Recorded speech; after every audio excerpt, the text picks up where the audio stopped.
हाय दीदी, नमस्ते। मेरा यूट्यूब चैनल चंदा कुमारी भोजपुरी गीत पर आप सभी का स्वागत है। आज हम लोग गाने जा रहे हैं 15 अगस्त का शुभ अवसर पर गाना गाने जा रहे हैं। बहुत प्यारा, सुनिएगा। अच्छा लगेगा तो कमेंट में ज़रूर बताइएगा हम लोग का गाना कैसा लगा। अपना प्यार दुलार दीजिए और सपोर्ट कीजिए। बैठी के रोस माई बहिनिया हो,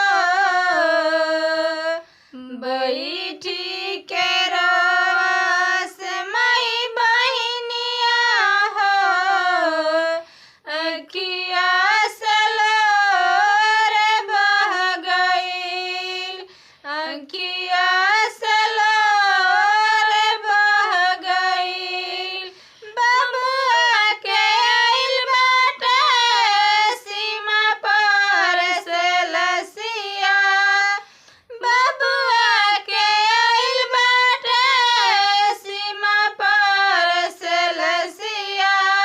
छोड़ी के चली गइले बबुआ संगतिया, छोड़ी के चली गइले बबुआ संगतिया। बेकारे बाटे हमारा जिंदगिया हो, बेकारे बाटे हमारा जिंदगिया हो, अखिया से लोर बह गइल, अखिया से लोर बह गइल।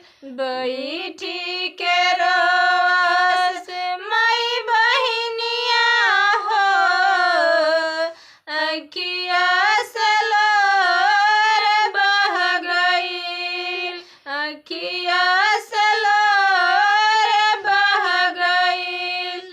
बहुत प्यारा गाना है दीदी और भैया, बहुत मेहनत से गाए हैं। अपना प्यार दुलार जरूर दीजिएगा।